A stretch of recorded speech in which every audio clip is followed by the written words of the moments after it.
Juan Francisco Estrada, El Gallo, number 9 pound for pound in the ESPN rankings, has basically been talking about his next fight coming up here in June or July, and he's saying he's getting ahead of the ball already. He's trying to get the fight with Roman Gonzalez, trying to get the rematch with Chocolatito. He wants the rematch, but he's saying that if it doesn't happen, if it doesn't come off, then he's probably going to be moving to 115 pounds in order to fight the WBA Interim champion at super flyweight, Luis Nika Concepcion. Very dangerous opponent, big puncher. He's just coming off of a victory over Hernan Tyson Marquez, who of course Estrada just recently beat as well. And Concepcion had a trilogy actually with Marquez. Marquez actually knocked him out in both of their first two fights. The first one in the 10th round, the second time in the first round. More recently, though, Concepcion managed to outbox and outslug Marquez in their most recent fight in order to claim victory. Concepcion is no joke, though. Definitely no joke. He's beaten a lot of very, very good fighters. So, if Gonzalez doesn't decide to grant Estrada the rematch that pretty much everybody in boxing has been waiting for the last few years, that pays attention to every weight class, because when Roman Gonzalez and Juan Estrada first fought, it was on the undercard of when Brian Valoria had his unification with Hernan Tyson Marquez at flyweight. The Gonzalez versus Estrada fight was at light flyweight, with Gonzalez defending his title there. And it was supposed to be an eventual showdown between the winners of both fights. But Valoria wound up going in a different direction, wound up eventually fighting Estrada himself, and Estrada beat him. Of course, since then, Gonzalez moved up as well and defeated Akira Higashi for the WBC title. Estrada holding two of the titles at flyweight, the WBA and the WBO. So, Estrada versus Gonzalez is one of the best fights that could be made in boxing. The winner of that fight, of course, would be... Gonzalez is already the pound for pound number one, pretty much, on most of the reputable lists. If he were to beat Estrada again, that would only solidify that fact. But, thinking about everything, putting it all into perspective, I'd actually like to see Estrada move up to 115 and win a title there.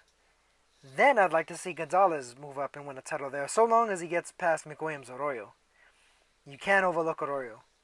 Because Arroyo, for every bit as dangerous as I mentioned that Luis Concepcion was, Arroyo is probably even more so. Because Arroyo, he can punch, man. All you gotta do is ask, I'm not wrong about that. After he got dropped by Arroyo, he started body slamming him, elbowing him, basically doing whatever it took to keep that title.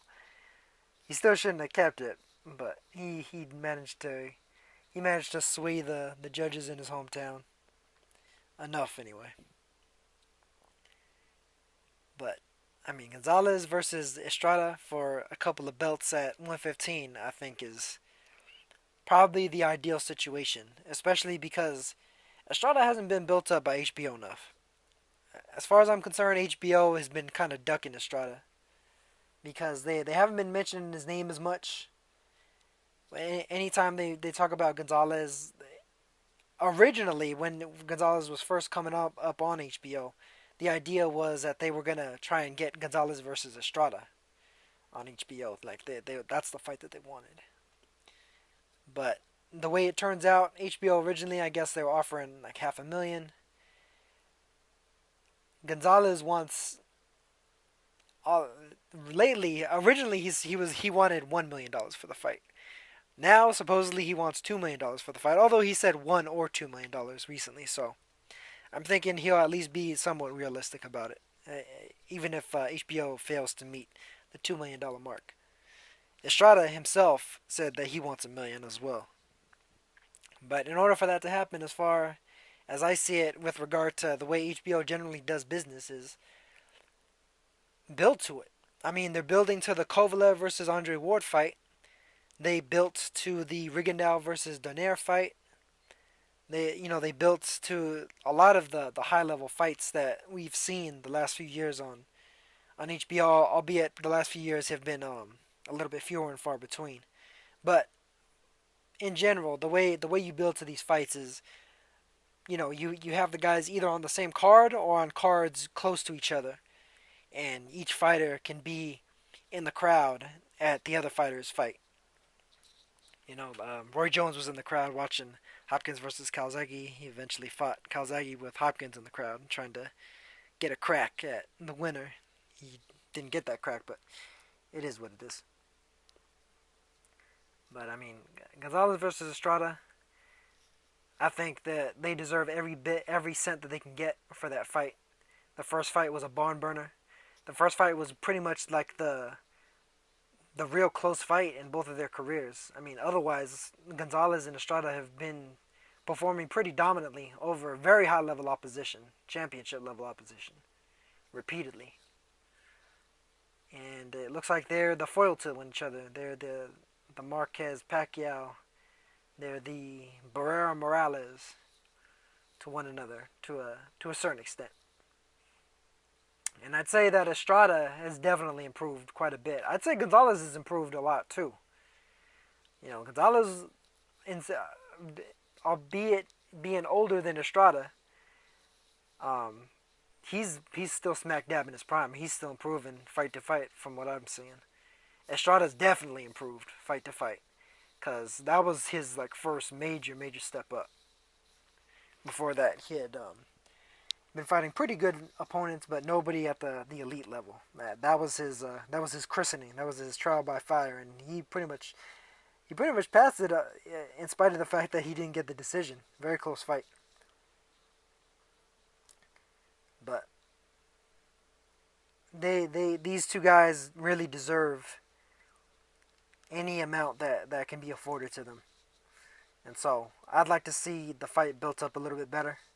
They need to get Estrada in the United States for the American audience, since it's most likely that that's where the fight would take place. I'm not sure if Gonzalez and his team really would be willing to risk his title down in Mexico. In spite of the fact that Estrada's a pretty big star in Mexico. I mean, when he fought Giovanni Segura, I believe they did 30 million viewers or something like that. And they packed the Mexico City Stadium, a place where neither of them are from, Estrada and Segura. So Estrada is definitely a star. Definitely a star in his home country, and he really deserves to be a star in the United States, because when it comes to the people that, Mexican nationals and Mexican Americans that root for the Mexican fighters, Estrada really deserves the praise more than Saul Canelo Alvarez does, in a major way. And he's actually not even the only one, but he's the first and foremost one that does. Estrada's a G. He's every bit of a G as Humberto Chiquita Gonzalez was back when Chiquita versus Michael Carbajal was the mega fight at light flyweight. That was the mega fight. That was the first $1 million fight down at those low weights between those two. And then they duplicated it, and I'm not sure if they got quite the same amount in the third fight, but they definitely did numbers. But a lot of that, of course, had to do with the fact that Carbajal was a Olympic silver medalist for the United States, so he had a very big built-in American fan base, big fan base in his hometown in Phoenix in Arizona. And they not too far. It's a hop skip from Vegas and L.A. and New Mexico on Johnny Tapia's undercards, where they could showcase Carbajal. So there was a lot of build up for that. Chiquita Gonzalez had a lot of his fights too in the U.S. and in L.A. at the Forum and stuff. So he was definitely very well built. He was a part of that class that built up Marquez and Barrera back in the mid '90s in the foreign boxing days. So Estrada versus Gonzalez is the modern day version of Carbajal versus Gonzalez. It's funny how that a couple of them share the name. But big fight, and of course the winner would be right in the line of fire for another mega fight with Naoya Inoue. As soon as Naoya Inoue crosses over to the U.S., which I think will probably be within the next year, considering what his team has been talking about, we're going to see some major, major action at 112 and 115 fairly soon. The Zhou Shiming showing up on HBO 2 was the calm before the storm. The storm is still building up. Watch out for it.